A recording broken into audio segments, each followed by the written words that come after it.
I should. We should see how long it takes for me to get a man bun. Yes. I'm telling you, man. You should have been growing it out.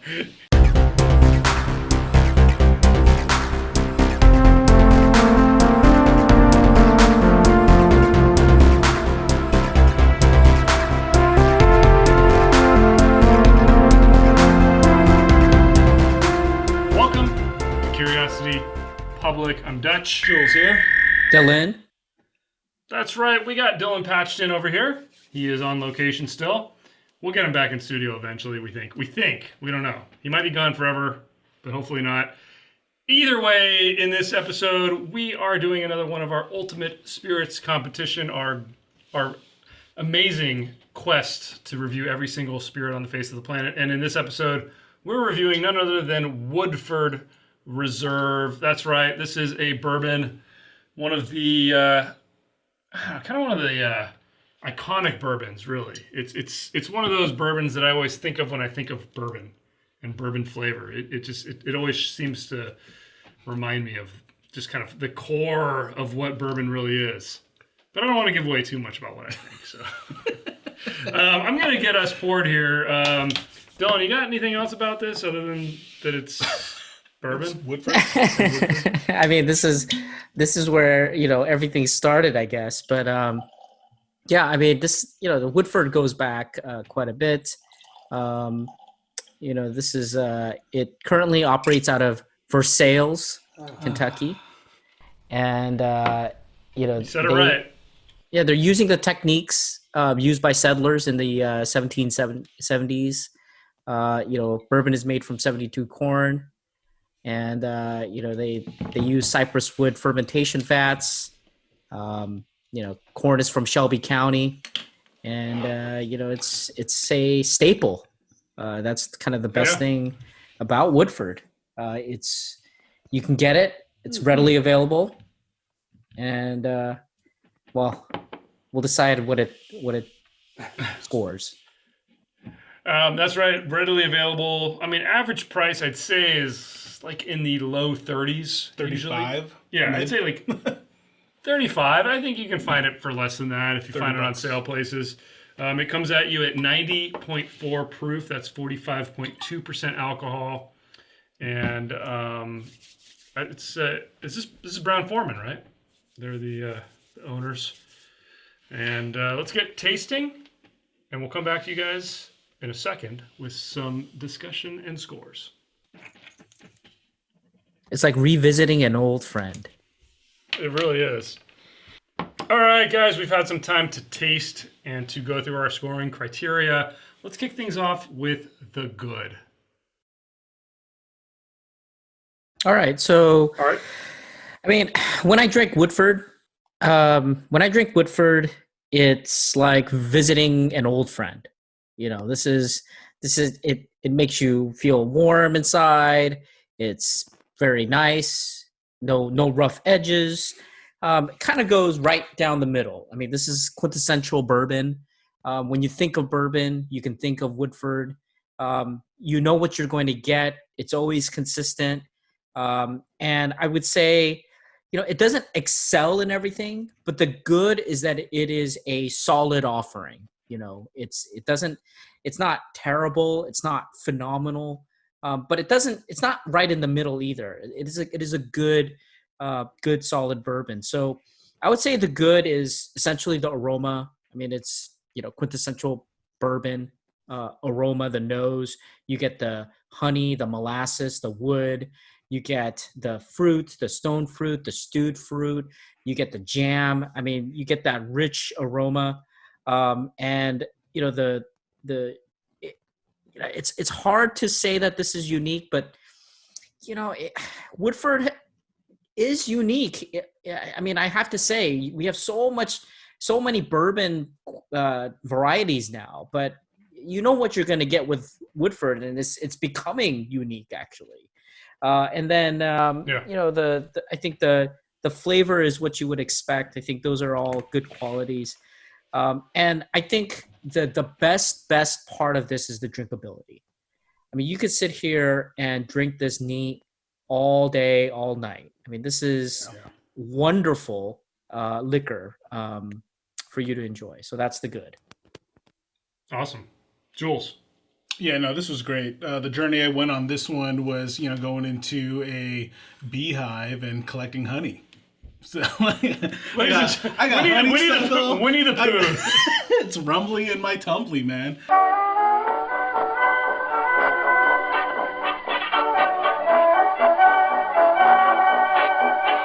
This was great. It was fun. And it is like going home. That was the thing. It's like, all the great, wonderful flavors, especially on the aroma. The aroma's like right out the park. Like, oh man, hints of everything from like the honey, vanilla, some of the fruit come in there. And then, yeah, just everything. Flavor, everything. But I guess that is where it is for me. It's like middle of the road in terms of everything else. So body, flavor, nothing wrong with that too. Nothing wrong with that at all. So it was fun. All right. Well, here's why you guys are totally wrong with everything you guys just said. This is quintessential bourbon, but the thing you're forgetting is that 90% of bourbons out there cannot do what Woodford does. This hits everything, and it does it perfectly. Like it is perfect bourbon flavor. That's what you're missing. Perfect. Quintessential, right? Perfect. Fifth element here. Like this is what bourbon esteems to be. And there are some bourbons that are more flavorful. There are some bourbons that are more unique. Yeah. I'll give you guys that. But to hit all the notes that this thing hits, I think you're discounting it to call it middle of the road. This far exceeds middle of the road. There's nothing else that hits all the flavors and hits all the awesome things that bourbon is like Woodford does. And so consistently and for this price. So, I think it's definitely above middle of the road. It is what you think of when you think of bourbon flavor, but you have to realize that that's an amazing thing. For a bourbon to hit all of that and not to miss any of the marks, nobody else does that. So I think that to score this down the middle is a complete error. This thing has to skew to the higher end because it does all those things so well. Yeah, here's why Dutch is completely wrong. So what he thinks is that Woodford only makes this bottle. If that were true, then yeah, sure. I mean, we would score everything higher because they only make that one version of this. Yeah, but you guys are saying that this is like a middle of the road. This master is a collection. No, there's no master way. collections. There are master collections. There are variations of Woodford. You have, Woodford Rye. You have all the different types of, variations that they come up with from this distillery, and those might, be higher. I personally think that all of these scores kind of shift toward the better when you have the higher proof, when you get that higher proof, the 120, 130 proof Woodford. That's when you get kind of that bold flavor. So, I mean, I get that Dutch is very narrow-minded and myopic, and so all he could see is this bottle and that's it. But there are other bourbons out there. Did you know that? Did you know that there's other stuff all I out hear there? right now, all I hear Dylan saying is that batch proof is better than this, and I agree, it is. It is, but I'm saying to call this middle of the road is completely wrong. This is above middle of the road. It is quintessential bourbon, and that's a hard thing to do. So don't discount it. I agree. It's not the best bourbon in the world, but it is far beyond middle of the road. And so you guys even draw that comparison, I think is completely false. So you know what? I think Dutch is driven off the road. You can cut this. You can cut this. But here's the deal: if you had to choose between Woodford and MSRP Weller Special Reserve, you'd pick Woodford over Weller Special Reserve? Absolutely. BS. I would. Any day of the week. Over Special Reserve? I love it. Definitely over Special Reserve. With 107, I'd give you 107 for sure. So, anyway, let's move on to the bad. Dylan, now you can knock it all you want and knock me all you want. No. Again, I said that this is quintessential bourbon. There isn't anything that's like truly bad. Again, nitpicking here, I'd say the body is a little bit thin. I mean, I personally, I have this bias. I love high proof liquor. So, once it gets below 120, the body starts it's not as nice, it's not as good, so it's not it doesn't get really high scores on that. And then the complexity isn't phenomenal. I mean, we've tasted so many different types of bourbon, so many different types of liquor, and I could say there's definitely a large contingent of liquors out there that have better complexity, body, maybe even like the uniqueness. I mean, it's hard to discuss this with Dutch because he's so biased, but yeah. So I mean, that's kind of where I see the bad. I mean, but it's really nitpicking there. I mean, there's nothing that says like, oh my God, this is horrendous. But if you push me to describe it, I'd say that's kind of the summary. All right, Jules. No, I agree with Dylan in that there's nothing bad here at all. I mean, and to quote Dutch, it is quintessential bourbon, but that's it, So it's hitting singles and doubles. It's not a home run. It's not a grand slam. So it's not wowing me. It's not like winning the ball game, and that's why I said what I said. Like Hank Aaron, who hit like 30 home runs every season. No, he would be diamond then, dude. Right, which is this is the Hank Aaron of bourbons, man. You're missing the point. Wow. But anyway, the bad. Let's talk about the bad. You guys do make some good points. I agree on the uniqueness because it is quintessential. The most unique thing about it is that it is very good at being quintessential bourbon, but it doesn't have anything that if you taste it, you're like, whoa, that's so unique. No. It's not unique. I grant you that. It is unique only in the fact that it is so good at being the perfect kind of amalgamation of what bourbon should taste like. Yeah. It's like I always think of this as a baseline bourbon. Like, but that to me that demeans it, and I don't mean that to demean it. I mean like not at all. How would that demean it? Well, that to me a baseline means like that's the bare minimum that a bourbon should be. Yeah, setting the standard. But this sets a really high bar. I think. I guess that's the setting thing. The standard. All right. Anyway, so the only thing uniqueness. I agree with you guys on that. I think it it struggles on certain things like balance and complexity and body because it has all these things that just taste like bourbon. What I will say is the only real critique I've ever given it flavor wise is that it skews too high to the spices. Like it doesn't pull through a lot of the sweetnesses that bourbons can have. I mean, it has them. It has sweetness, but it to me it skews more on the spicy side. So it's not a perfect center. Like we talk about quintessential bourbon, it does skew in that way a little bit to the spice side. That's about it. All right. Let's move on to the ugly. The non-flavor related aspects of this bourbon. Dylan, why don't you go? Yeah, so the ugly part is, I think people take it for granted. I think this is phenomenal value. I think if you presented this to a whiskey novice or even a bourbon novice, I think this is a good representative. And I think this is a very good gateway to bourbon. And, the aesthetics, I think it's underestimated because it's so prevalent and people look at it and, they don't bat an eye anymore. But it is really unique. It's really unique. I mean, when you see the Woodford, on the shelf, and you can identify it from a mile away, and so I gave high aesthetics on that, and I gave the kind of the perfect on value. I mean, that's my take on it. Yeah, Jules.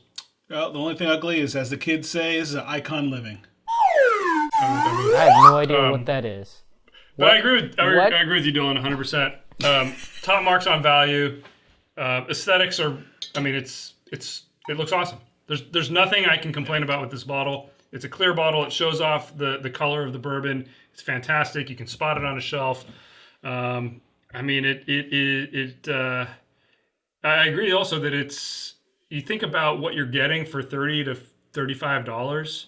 And we've tasted some. We tasted an Irish whiskey that's like a $80, $90 Irish whiskey, and then I go to drink this, and I'm thinking, man, if I walked into a bar and I saw this for $5 or $7 a pour, and I saw that high-end Irish whiskey for $20 a pour, like, what am I doing here? This is an incredible value. So I don't think we should discount the value of this for what you're getting, the flavors that you're getting, the complexity. It's really something special. So let's get to our scores.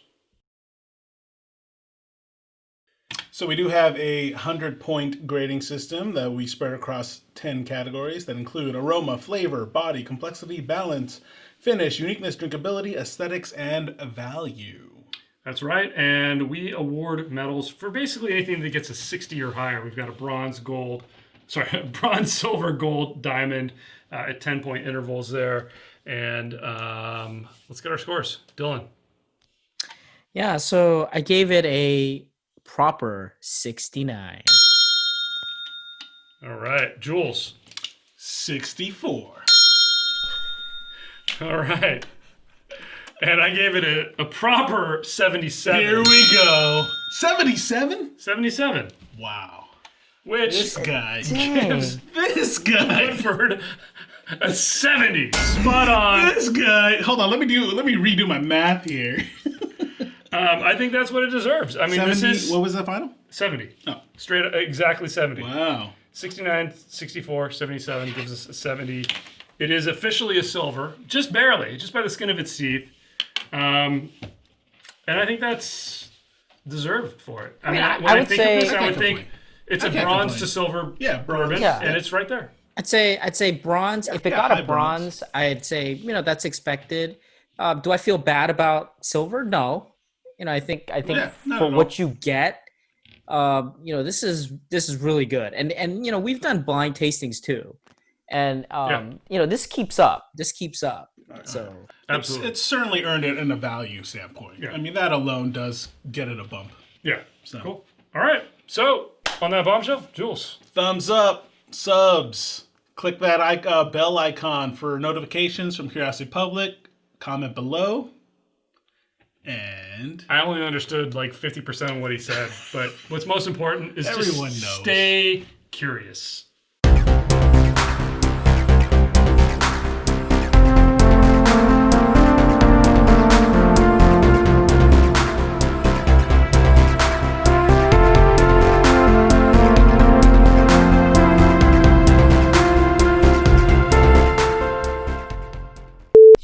Did you say icon? Icon living. Yeah, what the Carl You guys Icahn? don't know shit. Pop culture, man. Guess who sang that song? I'm just an icon living. Jay-Z. Will Smith's son, Jaden. Oh my God. Oh, shit. And this is going in B-roll. Oh my God. The fact that you know anything Dude, Jaden Smith, man, is good. like Karate Kid. Yeah. Who'd have thunk?